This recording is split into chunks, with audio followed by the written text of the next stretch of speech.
आज हमने टॉपिक लिया है बहामनी किंगडम। तो बहामनी किंगडम के बारे में बात करें तो ये टॉपिक जो है class 6, 7, 8, 9, 10, 11, 12 history CBSE board NCERT के रेफरेंस से लिया गया है। तो बहामनी किंगडम ने ऑलमोस्ट इंडिया के ऊपर साउथ इंडिया का जो भी रीजन है वहाँ almost 180 years they have ruled independently. उसमें बहुत सारे रूलर हो गए। आप देखेंगे यहाँ अराउंड 16 रूलर हो गए। तो एग्जैक्टली जो फाउंडर है वो है अलाउद्दीन हसन बेहमन शाह। तो exactly he is the founder. तो उसके बाद बहुत सारे रूलर आ गए। तो उसमें से जो 4 ही रूलर है कि जिसके बारे में हम इस चैप्टर में पढ़ेंगे। तो अगर बहमनी किंगडम की बात करें तो ये सारा रीजन जो है, तो ये सारा रीजन जो था it was under the Bahmani kingdom. और यहाँ नीचे देखेंगे तो ये विजयनगरा जो एम्पायर है, विजयनगर एम्पायर या विजयनगरा एम्पायर जो कह सकते हैं। तो ये it was ruled by Vijayanagara. तो ये हमेशा एक-दूसरे के साथ हमेशा कॉन्फ्लिक्ट में रहे। एंड अगर बहामनी किंगडम की बात करें तो बहामनी किंगडम जो है तो over the period of time internal strife and external pressure की वजह से 5 छोटे-छोटे किंगडम में वो फ्रैगमेंट हो गया। जैसे अहमदनगर है, उसके बाद बेरार, उसके बाद गोलकोंडा, देन बीदर एंड बीजापुरी। तो ये छोटे 5 किंगडम में फ्रैगमेंट हो गया।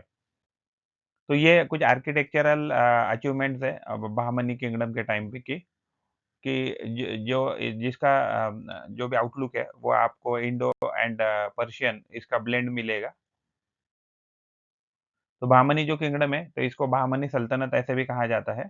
तो ये पहला इंडिपेंडेंट इस्लामिक स्टेट है साउथ इंडिया में, जो और वो एक्चुअली जो भी उसके रूलर थे वो पर्शिया से थे। तो it is a Persianised Islamic state ऐसे कह सकते हैं।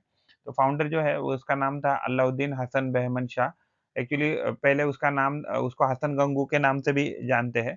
एंड उसका एक्चुअली ओरिजिनल नाम था Zafar Khan. And after revolting against Delhi सल्तनत बिकॉज़ जो अलाउद्दीन हसन बहमन शाह जो है, तो he was working for the Delhi सल्तनत। तो मोहम्मद बिन तुगलक के अगेंस्ट रिवोल्ट करके जब उसको पता लग गया कि मोहम्मद बिन तुगलक जो है, तो वो वीक हो रहा है over the period of time, तो he has revolted against him, against the Delhi सल्तनत under the leadership of Mohammad bin Tughlaq. उसने क्या किया, तो इसको रिवोल्ट किया एंड खुद का किंगडम जो है, वो एस्टेब्लिश कर दिया। पीरियड जो है बहामनी किंगडम का वो लगभग 1347 1347 से लेके 1527 सी तक है। तो they ruled almost 180 years independently. तो this kingdom later fragmented into 5 smaller kingdom due to internal strife and external pressure। तो कैरेक्टरिस्टिक्स अगर बहामनी किंगडम की देखें तो उनकी कुछ कल्चरल अचीवमेंट थी, मिलिट्री prowess है एंड एडमिनिस्ट्रेटिव इनोवेशन जो भी उन्होंने किए थे, इससे हम उनको याद रखते हैं। तो कैपिटल जो उसका था, तो initially it was the Gulbarga. Initially they started with Gulbarga and later they shifted their capital to Bidar, क्योंकि जो जैसे ही उनका एक्सपेंशन होने लगा, तो they shifted their capital to Bidar, Karnataka. यानी कि मेजरली उनका कैपिटल कहाँ जो कैपिटल है वो कर्नाटका रीजन में ही था। तो रीजन जो कंट्रोल था, तो parts of Karnataka, Maharashtra and Andhra Pradesh they have controlled. जो नोटेबल किंग्स या रूलर्स थे कि जिसके अचीवमेंट हम देखेंगे, तो अलाउद्दीन हसन बहमन शाह जिसका ओरिजिनल नाम था ज़फ़र खान, जिसको हसन गंगू के नाम से भी जानते हैं। तो ही हैज़ रूल्ड फ्रॉम 1347। 1347 ये एस्टेब्लिशमेंट पीरियड है कि जब वो किंगडम एस्टेब्लिश हो गया। 1347 से 1358 सीई तक he was the founder of the kingdom and he expanded the kingdom significantly. उसके बाद ये मोहम्मद शाह वन, तो he has ruled from 1358 to 1375 CE. He was a capable military commander. He defeated kings of Vijayanagara empire. उसके बाद है ताजुद्दीन फिरोज शाह। तो he ruled from 1397 to 1422 CE. So he expanded the kingdom and he promoted arts and science. For that he is known. And Muhammad Gawan, he was not a ruler, he was not a king, but he was the prime minister. He was prime minister, but he was the almost very important figure, and he was more important than the Tri Sultan where he worked under.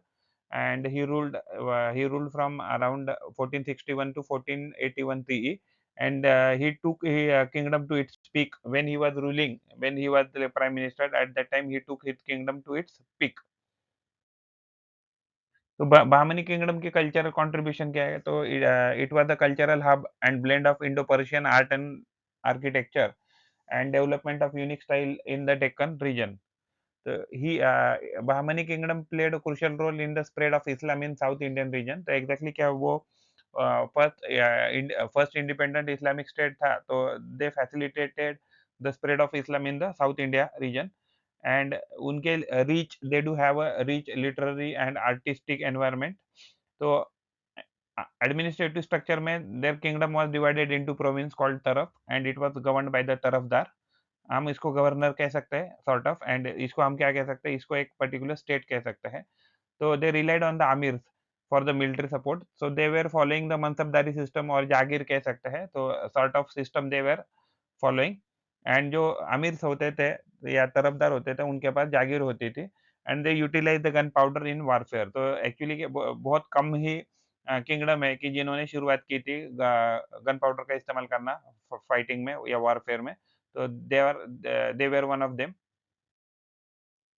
तो architecture में अगर देखा जाए तो Gulbarga fort, Jami Masjid, Bidar fort, Madrasa, Mahmud Gawan and Gol Gumbaz, these are the like some of their like architectural work. तो decline क्यों हुआ? तो इंटरनल कॉन्फ्लिक्ट थे बहुत, एंड एक्सटर्नल थ्रेट भी थे। तो they were had a continuous fight with Vijayanagara empire. तो जैसे ही डेथ हो गई महमूद गावान की, तो it marked a significant decline in kingdom power, and subsequent ruler struggle to maintain control. तो बाकी के जो बाद में जो कंट्रोल रूलर आ गए after the Mahmud Gawan, they were not capable enough to control the kingdom.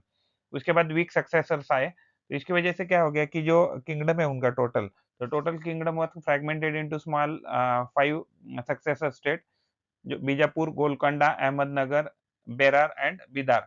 These are the small kingdom which has been the kingdom is fragmented into. If you like the effort and information, then please like the video and subscribe the channel, and provide your valuable comments in the comment box or WhatsApp number 8055638591। Thanks for watching. Thank you. पढ़ते रहिए, बढ़ते रहिए, keep learning. Thank you.